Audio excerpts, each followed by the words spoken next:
If you're going to make your mirror using a plate glass blank, you don't need to worry about which side you start on because the plate glass has got flat sides on both sides.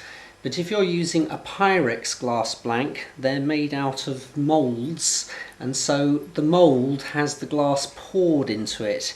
Because the glass then flows across and solidifies, there's a chance that it could either have a slight bulge or hill on one side, or it could have a dip on one side. So what you do is you get a steel rule, put it across the mirror and slowly draw it across the mirror and check to see if there's a gap between the mirror and the glass.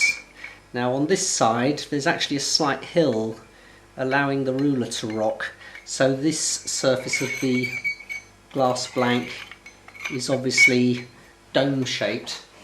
So if you turn the glass blank over and check the other side, take the mirror across, take the ruler across the mirror, and as you can see there's a little bit of a dark gap between the ruler and the glass. That shows you that there's a slight depression in the glass at that point.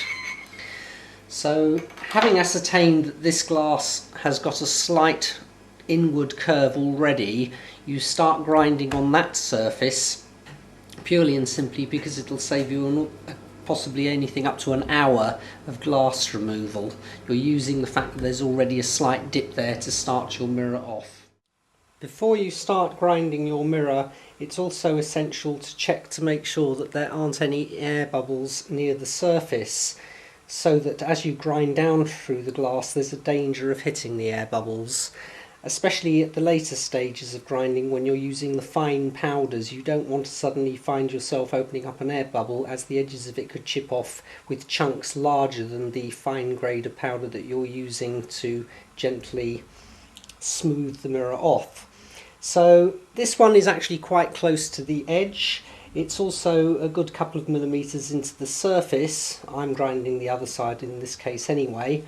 But that would just about pass, but if it was in the middle you would have to say no and grind the other side regardless of what the surface is like. So even if it meant having to grind more glass away on the other side, you'd do that rather than risk running into a bubble. Okay, we're ready to start the rough grinding stage of the process. We start off by knocking a hole into the centre of the mirror blank, and you want to create an impression that's a good way towards the final depth that you want to achieve, and you find that out by putting a ruler across the disc and fitting little pieces underneath until you know that you've got to the right thickness.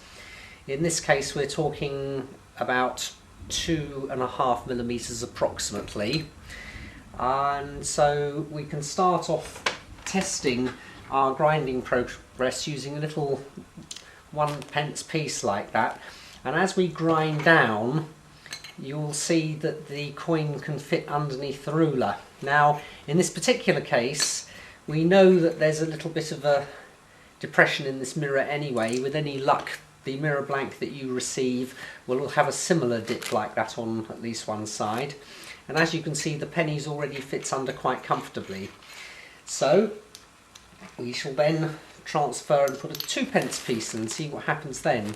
Now the ruler rocks on the 2p piece, and as our depth is going to actually be a 50mm piece plus a piece of cardboard, we know we've still got some way to go before we've got to the depth that's required. Now this mirror dips down at the edges slightly, then there's a bit of a hill in the centre, but then there's a dip just after the centre. So it's got a deeper dip on one side than it has on the other. So with this particular glass blank we will have to concentrate our grinding on one side of the glass more than the other.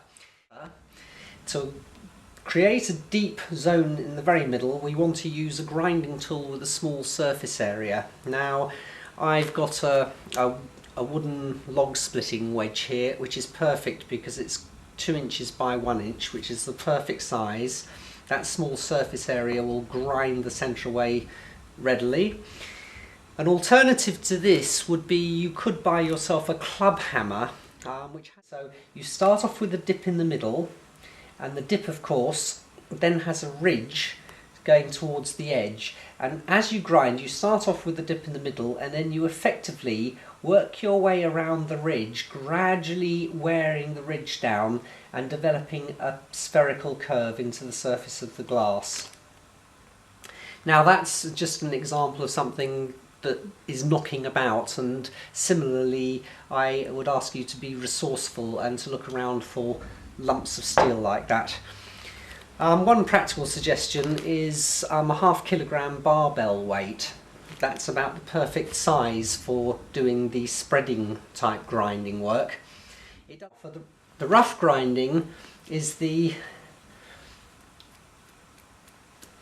part of the process where you actually develop the shape of the mirror. So by the time you've finished rough grinding, you'll have the basic spherical shape that your mirror needs to be at the focal length that you require it.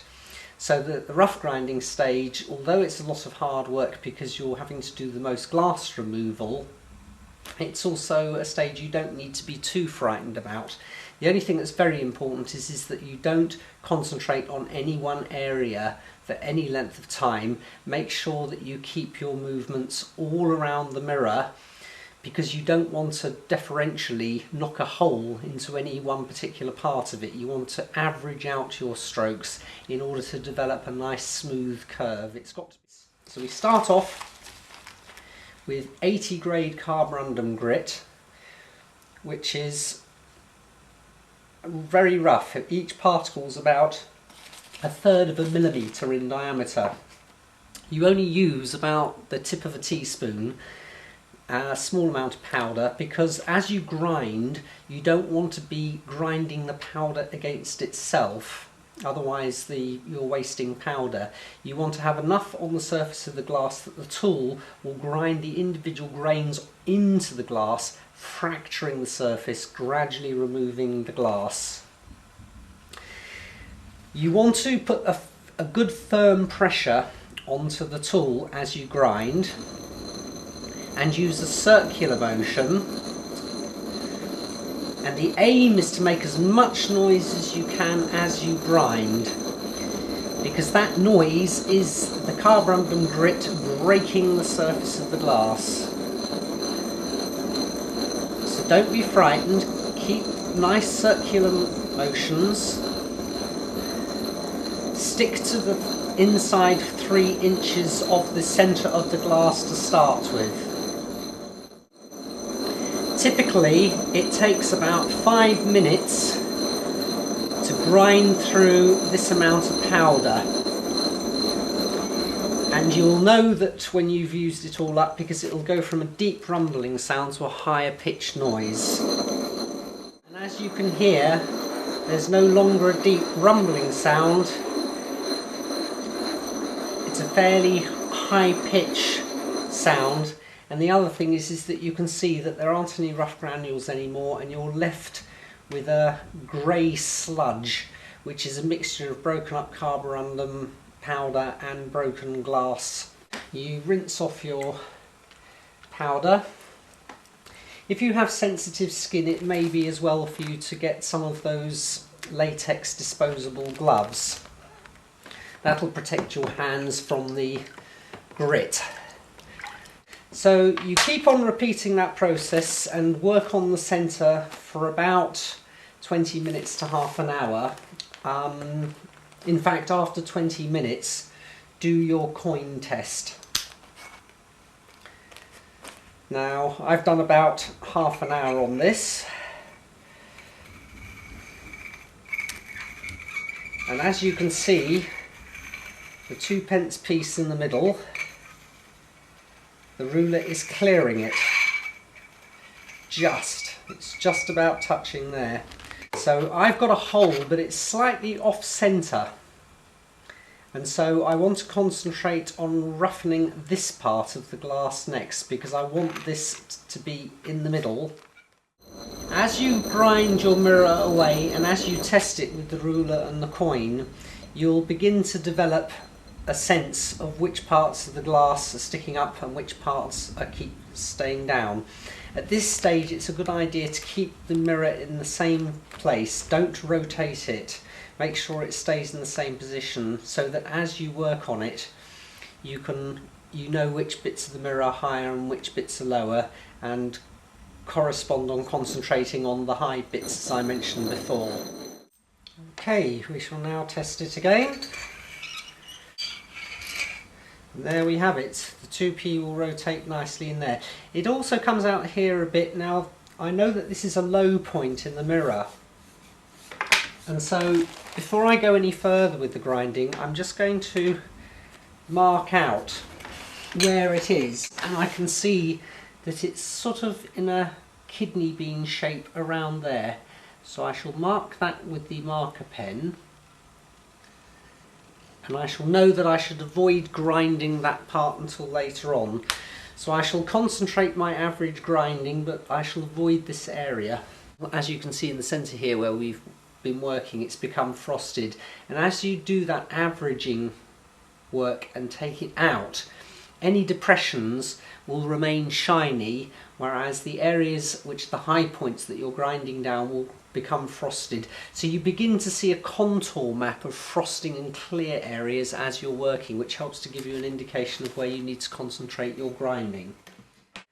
I'm now going to go over to using the barbel. Now I shall use about 1/3 of a teaspoon. Before I used 1/4, but now I'm going to use about 1/3.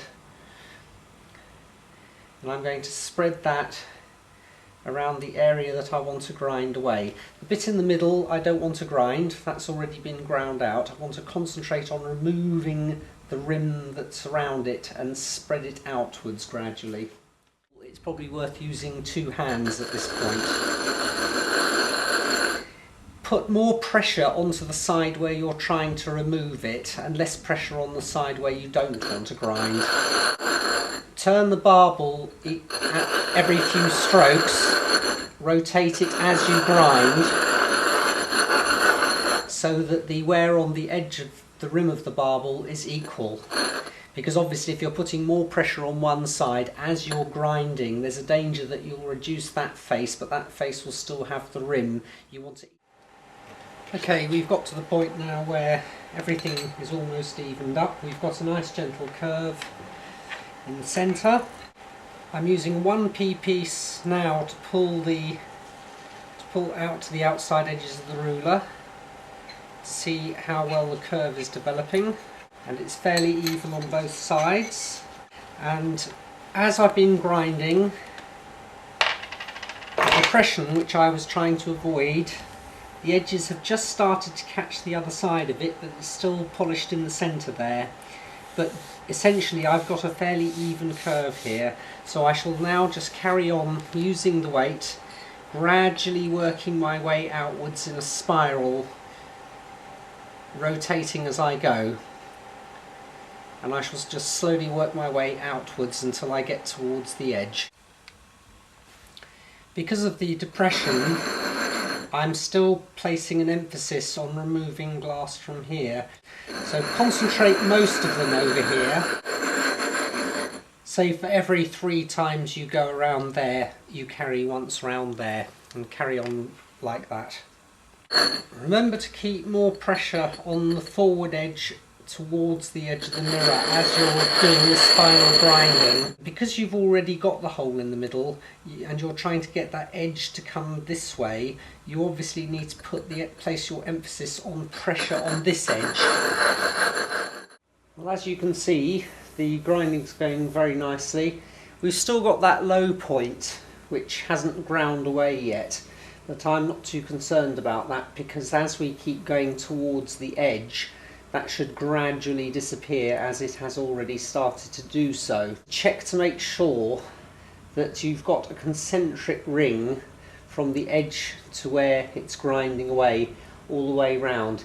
If you find that you're grinding and there's a larger gap on one side than say the other, it's important then to concentrate your grinding on the side where you have the largest bit of unground glass. So we shall just carry on grinding away, taking this rim away and extending it towards the edge gradually. As you can see, we've now ground all the way towards the edge. You may find when you have done so, because we've got this business of the moulded blank having slight dips in it, there's a very small depression right near the edge here. That ridge is about, I'd say about 1/3 of a millimetre deep. So if you get a tiny little piece like that, don't worry about it, just ignore it and carry on anyway. Here we have the mirror set up for doing a focus test. This is the mirror holder which I constructed for the project, and plans of these will be sent on to you when you order the actual mirror making kit. Now you've got the mirror on its stand, and we've got the tape measure which comes from the centre of the mirror, torch pointing to it. You take the torch back as far as you can away from the mirror, and as you come back from the mirror fills up with light. At the point where the mirror is fully illuminated all the way round, that precise point is the mirror's centre of curvature. The centre of curvature being a point in space which, if you imagine this mirror to be a part of an enormous sphere, the centre of curvature would be the very centre of that sphere. The centre of curvature is twice the focal length.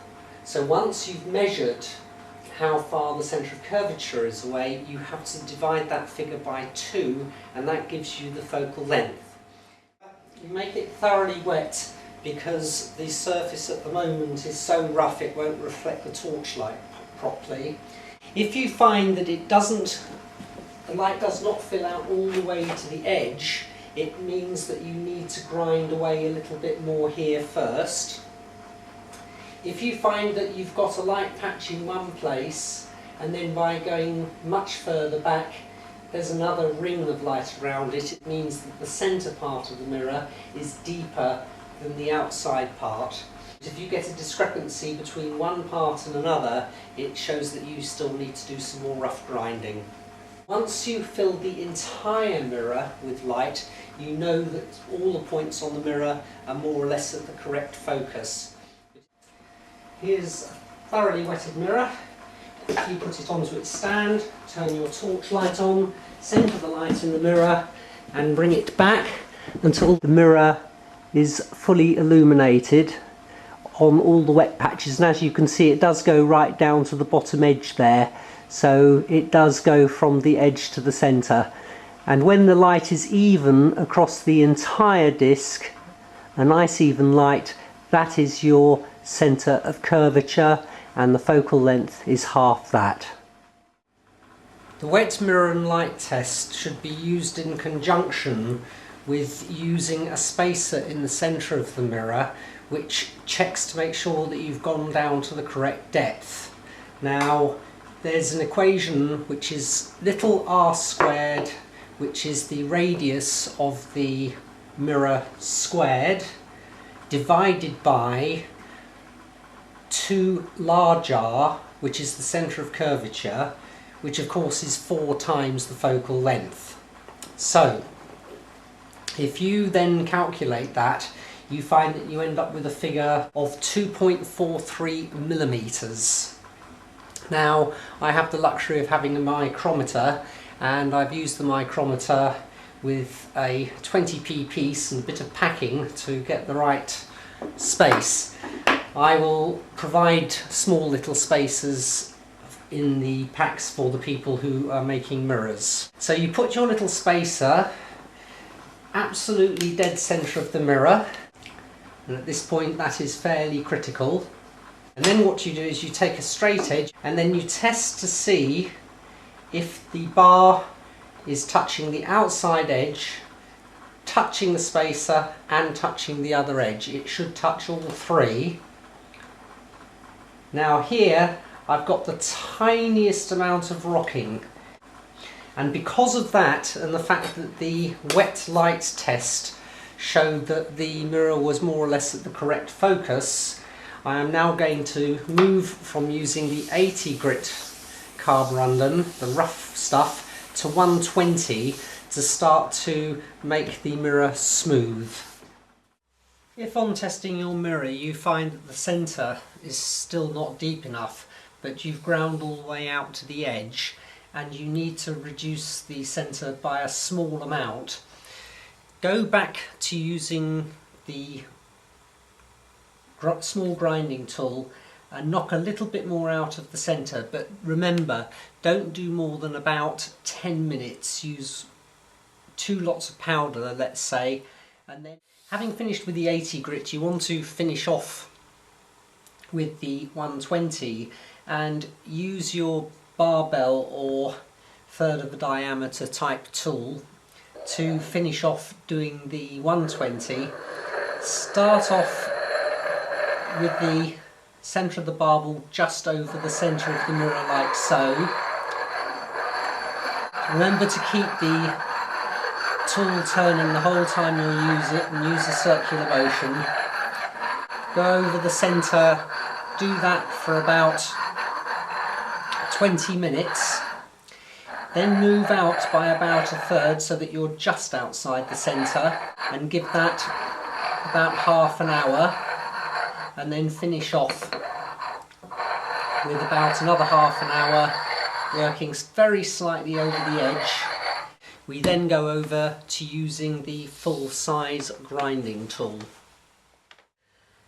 To make the full-size grinding tool, take your mirror blank and cover it in cling film. Then use the point of a screw, say, to knock 1 or 2 holes into the cling film all the way around the edge and a few around the centre and 1 right in the very centre. You then take some cornflakes packet or any cereal packet, of course, tape up the inside of it using something like packaging tape. I've got some clear packaging tape on here, and then put it onto your mirror. Now, the mirror blank is 40mm wide, and so I've made this cereal packet 80mm, and make sure that you keep the 2 sides parallel all the way round. You then make up a mix of sand and cement. You can buy proprietary bags of ready mixed sand and cement. Don't make it too runny, make it so that it's reasonably thick. If you just drop a bit, it should sort of stand up, it shouldn't just sort of flow. This will be the top surface of the tool and you want to have that as smooth as possible. So spread it over the cling film, but be careful. Put it in and sort of pat it down, don't drag it about, because otherwise there's a risk of you tearing the cling film and then you'll end up with it stuck to your mirror. Build it up. Once you've got the first layer up to about ½ an inch, pour the rest in, spread it around, and then scrape off the top of it. Leave it to set an absolute minimum of 12 hours. If you can, here's one I prepared earlier. Now, the cement part is obviously the bit that you've extracted from your mould, and what I then do is I put a piece of hardboard onto the back of it. You then got to tile your tool, and the way you do that is you again take your blank and put a single sheet of sort of reasonably thick polythene. Then you have to get your mosaic tiles, put them over your blank, and then put the concrete tool onto the top, like so, and mark off all the bits of tile around the edge which have to be cut and removed. Now you can either cut and remove them using tile nibblers or cut them away using an angle grinder with a small diamond blade in it. It makes a nice neat job of finishing off the edges. Then put the tile adhesive onto the backs of the tiles, lowered the blank onto the top of them, and allowed the weight to gently press down on the tile adhesive to force it into all the grooves and the gaps. Leave it to set for a minimum of 24 hours. Make sure that that adhesive is thoroughly hardened before you start trying to take the tools off the edge. When you grout over the tool, use a cement-based grout like this Unibond Tile on Walls waterproof grout to seal in the adhesive in order that it doesn't work loose whilst you're working with it. You can see that I've somewhat overfilled with the grouting so that all of these grout lines are flush with the tiles, because when it comes to using the fine grinding powders, they have a tendency just to disappear into the grooves, and so you run out of powder before it's had a chance to do its job. So you want this surface as flush as you can. If you have to fill it 2 or 3 times to get it so that it's all nicely level, so be it. It's worth the effort. With the fine grinding, it's imperative that you keep all of your movements small. Try to restrict yourself to about 1/2 inch of movement at all times, and go backwards and forwards across the face of the tool like that. Having gone across to one side and then across to the other, turn the tool a bit and keep going. But as you do, each time you do that, get into the habit of just stepping slightly to one side this way as the tool is going against you. So this is rotating this way and you are rotating that way. If having done half an hour's work with the 220 grit on the large grinder, if you find that you haven't managed to make a good contact between the mirror and the grinder, stop with the 220 and use some 120 for about half an hour to try and reduce any hills in the main grinder so that it matches the mirror. If you find that the centre of the grinder is not making contact at all to speak of, and it's only making contact at the edge, you need to reduce the edge slightly. Go to about 2/3 and work your way all the way around like that. Turn the mirror in the opposite direction to the way you're going around the tool at all times. That helps to keep the averaging movement. As you start off here, you move around to here and you've covered approximately 1/3 of the grinder going around with the mirror. At that point, you want to turn your grinding tool by about 1/3, come back to the original starting place and start again. You go back round to here, having got to here, turn it again. Get yourself into the habit of doing that rotation with the mirror, yourself and the tool, and stick to that rule at all times throughout the whole of the fine grinding part. When you come to doing the fine grinding stage, keep an eye on this edge of the mirror, on the outside edge of the mirror. If it starts to become sharp, round it off with a carborundum stone all the way round so that you've got a nice bevel on the edge. We now come to the polishing part of the cycle, and this is the pitch lap. Now you can either make a pitch lap by pour the pitch over the entire surface, and then whilst it's still runny you get a wooden ruler which you wet and you dig channels into the pitch lap, working your way down backwards and forwards and rocking, and you move, and each time you go from one groove to the next you re-wet the ruler, and be careful to judge equal divisions across the mirror. It's a good idea to have a joint between squares directly in the middle, so make sure that you've got a plan of how you're going to set your squares out. Alternatively, you can get a mat which is used for draining cutlery, as long as it's got fairly small squares of about sort of 1/2 inch across. With the pitch having been freshly poured, you have the mat which has already been run under water.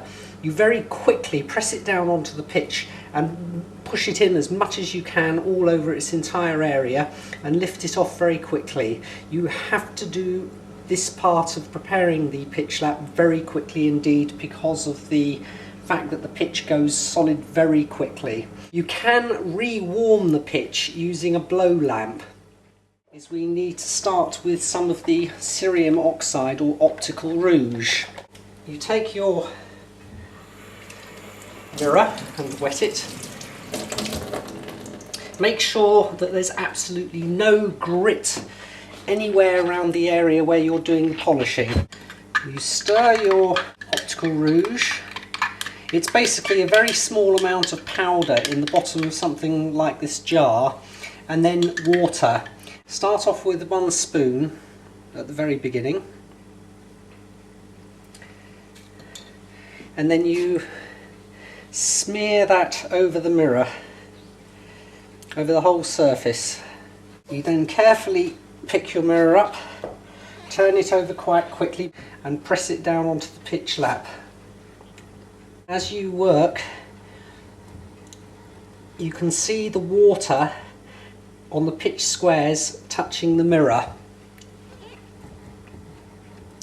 and you want to make sure that you've got good contact across all the squares on the pitch lap. If you find that you do have a hill in the middle and the edge, all the squares are not in contact, you very simply very slightly go over the pitch with the blow lamp just to warm it, just gently.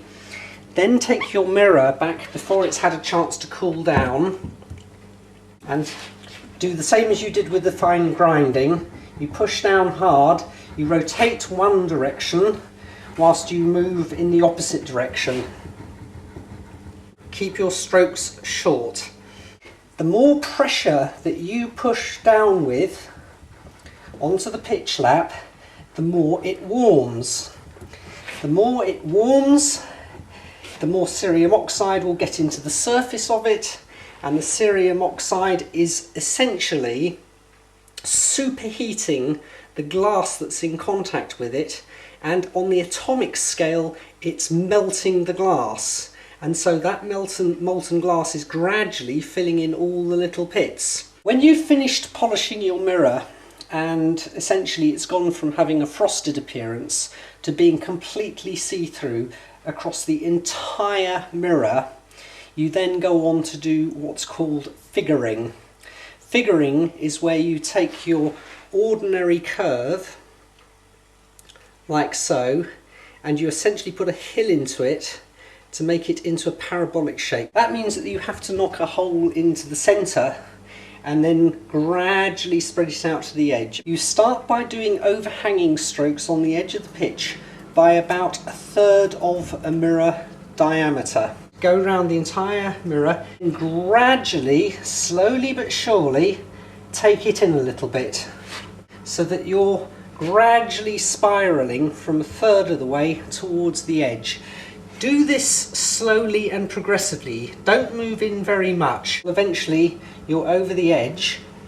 Give it a few more polishing strokes from side to side, go round once, and at that point it's time to test your mirror to see what figure it has. Now, in terms of testing your mirror, one of the most important tools that you can have for testing purposes is a mirror holder. This consists of 2 pieces of the 12mm ply that have a right angle cut into them, and then a 35mm tail coming along like so. You have 2 of those, one on each side, and they're held together using 2 12mm bars, one at the front and one at the back.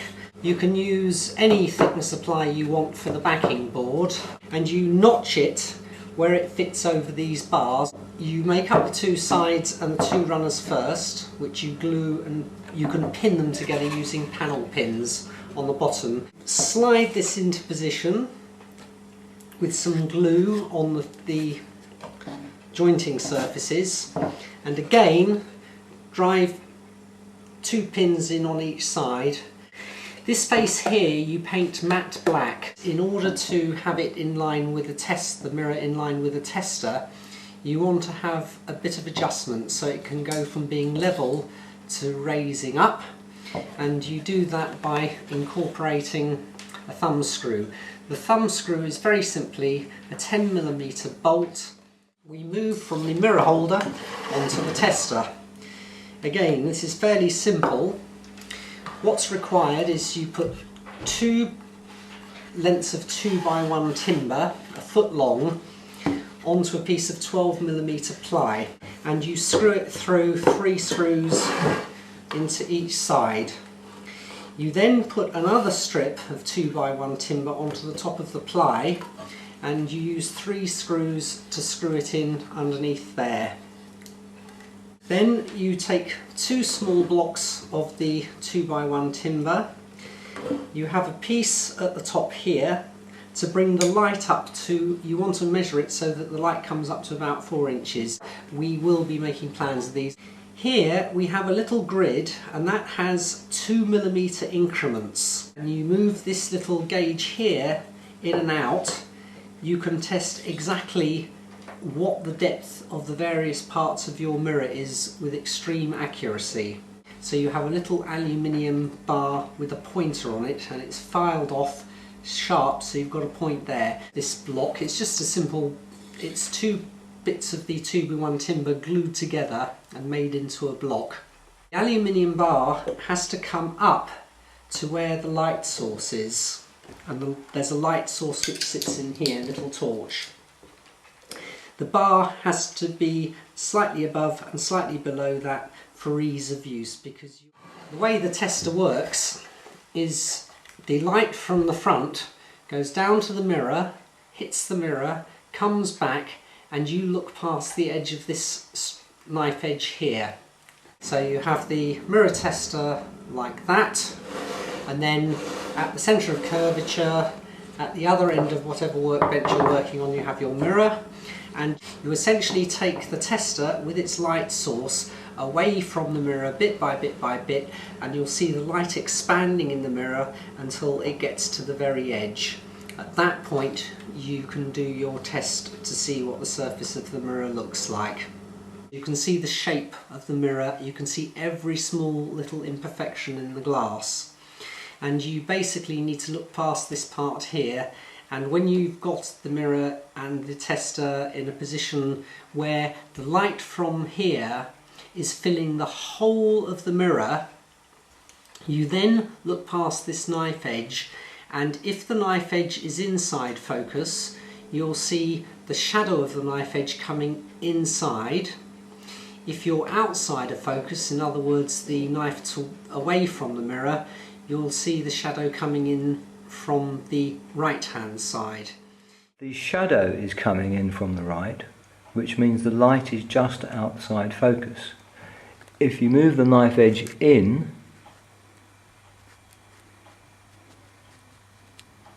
the knife edge is now inside focus and the shadows are coming in from the left. So halfway between those two positions you see a clear picture of the mirror's shadows. And if you imagine the lights being shone at a very shallow angle from the right hand side, in that position the mirror is dipping down, rising up, dips gently into the middle, rises up again and then curls up on the left hand edge. So you've got a kind of a little donut ring set in the middle of your mirror. If you are well outside focus you get a really black shadow, and if your knife edge is moved so that it's well inside focus you get another black shadow. So inside focus, shadow comes the same way that the knife edge is moving. Outside best focus, the shadow comes in from the opposite direction to the direction the knife edge is moving, because our knife edge is on the left and the light is on the right. So that's halfway between the two. This is with the mirror set at the point where you have the famous donut shadow. If you imagine the light shining from the right, it's going uphill and then it's going down a dip and then it's rising up the other side and it's going downhill on the left hand side. This is in fact a very short focus mirror, and it has an incredibly strong figure, and therefore the shadows are very light and dark. You would never have this black and white effect on an ordinary focal length mirror. So if your mirror has these very black shadows, you are probably too deep in the middle and you've worn too much away. But you can see how by tweaking the knife edge the shadows come and go.